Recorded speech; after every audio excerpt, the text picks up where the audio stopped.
Hello बच्चों, नंदन coaching zone में आपका हार्दिक स्वागत है। आज आप देख रहे होंगे कि मैं आपको हिंदी पढ़ाने जा रही हूँ। अभी तक आपने मुझे बायोलॉजी और केमिस्ट्री पढ़ाते हुए देखा है, लेकिन आज मैं आप लोग को हिंदी पढ़ाऊँगी और हिंदी में मैंने बहुत ही खूबसूरत टॉपिक चुना है जिसका नाम है अलंकार। अलंकार का अर्थ ही होता है आभूषण, शोभा, सौंदर्य या चमत्कार। तो आज हम आप लोग को अलंकार के बारे में ऐसी जानकारी देंगे जो आपके माइंड में हमेशा के लिए सेट हो जाएगी और आपको बोर्ड में बहुत ही अच्छे मार्क्स दिलाएगी, क्योंकि आपने पेपर की अगर एनालिसिस करी होगी तो आपको पता होगा कि ये क्वेश्चन जो है बार बार एग्ज़ाम में आता है और बहुत ही इम्पॉर्टेंट क्वेश्चन है एग्ज़ाम के लिहाज से। तो मैं आज आप लोग की जितनी भी इसमें प्रॉब्लम्स आती होंगी पढ़ने में, जितनी भी कठिनाइयाँ आती होंगी, वो सब दूर करते हुए मैं आपको अलंकार के बारे में बताऊंगी। सबसे पहले बच्चों हम जानते हैं कि अलंकार का अर्थ क्या होता है। अलंकार का अर्थ होता है आभूषण, शोभा, सौंदर्य, चमत्कार। आप देखते होंगे कि किसी भी आजकल के ब्यूटी पार्लर्स क्या कर रहे हैं, वो जो है अलंकार ही तो कर रहे हैं। आभूषण पहना करके, ढेर सारे मेकअप कर करके एक किसी भी इंसान को बहुत ही खूबसूरत बना देते हैं। वैसे ही अलंकारों का प्रयोग अगर हम काव्य में करते हैं, हिंदी के काव्य में करते हैं, तो उनकी खूबसूरती कई गुना बढ़ जाती है, उनकी सुंदरता कई गुना बढ़ जाती है। तो आज बच्चों हम अलंकार के बारे में समझेंगे। हमने इसका अर्थ जान लिया, आभूषण, शोभा, सौंदर्य या चमत्कार। अब हम इसकी परिभाषा समझते हैं कि अलंकार की परिभाषा क्या होती है। ठीक है, चलिए मैं इसको लिखकर बताती हूँ, ताकि आप लोग अगर इसको ध्यान से एक बार देख भी लेंगे तो आप लोगों को बहुत अच्छे से लर्न हो जाएगा। ठीक है, देखिए समझते हैं।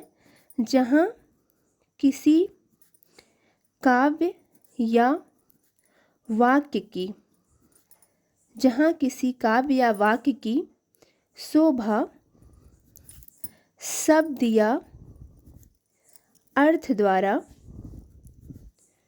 अर्थात शब्दार्थ द्वारा बढ़ाई जाए तो उन तत्वों को, मतलब जो यूज किए जाते हैं उन तत्वों को या शब्दों को अलंकार कहते हैं। ठीक है, उन तत्वों को या शब्दों को क्या कहते हैं बच्चों? अलंकार कहते हैं। मतलब जब हम ऐसे शब्दों का प्रयोग कर दें जो किसी वाक्य की या किसी काव्य की शोभा को बढ़ा दें, ऐसे शब्द या ऐसे अर्थ का यूज कर दें जो किसी काव्य की शोभा को बढ़ा दें, तो उन तत्वों को हम या शब्दों को अलंकार कहते हैं। ठीक है, अब हम जानते हैं कि अलंकार के तत्व क्या होते हैं। तत्व शब्द आया है ना, तो अब हम जानते हैं कि अलंकार के तत्व होते क्या हैं बच्चों। ठीक है, हम समझते हैं कि अलंकार के तत्व क्या होते हैं। अलंकार के दो तत्व होते हैं। जैसे आपने देखा कि शब्द या अर्थ, शब्द या अर्थ के द्वारा शोभा बढ़ा सकते हैं हम। तो पहला तत्व जो होता है वो होता है शब्द, और दूसरा तत्व क्या होता है?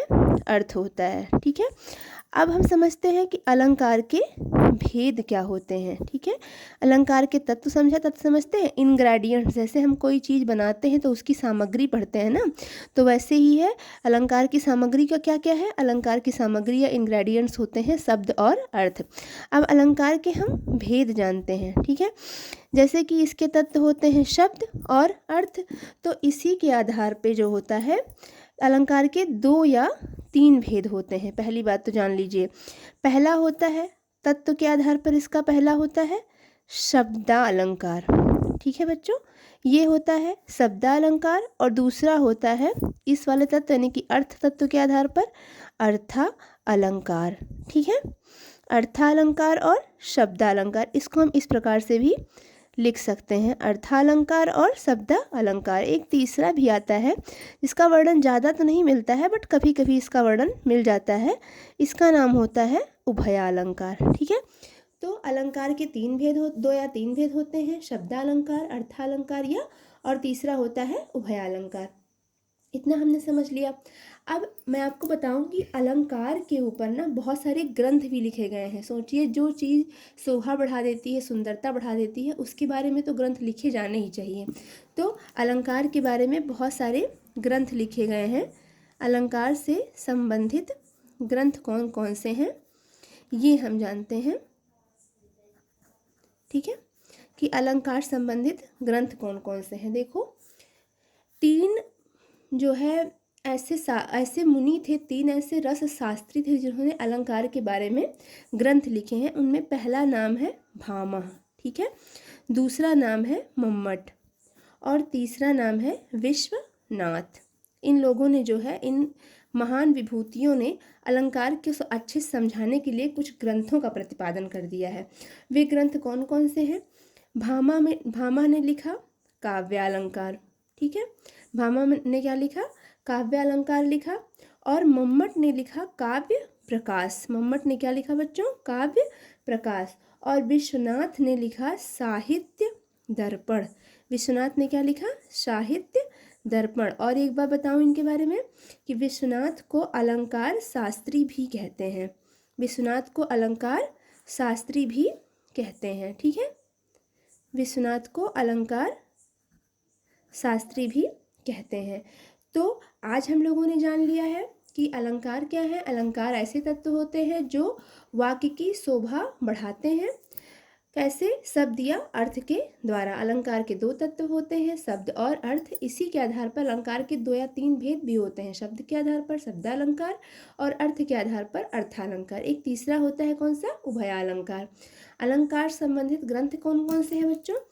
3 ग्रंथ हैं। काव्य अलंकार जिसके रचयिता है भामा, काव्य प्रकाश जिसके रचयिता है मम्मट, और साहित्य दर्पण जिसके रचयिता है विश्वनाथ, जिन्हें अलंकार शास्त्री भी कहते हैं। आई होप आपको अच्छे समझ में आया होगा। और आपने जो हमारे वीडियो का टाइटल है कि 3 से 4 नंबर पक्के करिए, तो 3 से 4 नंबर आपने ज़रूर पक्के कर लिए होंगे। इसको अच्छे से पढ़िए, समझिए और वीडियो को लाइक करिए, सब्सक्राइब करिए। Thank you. Keep learning.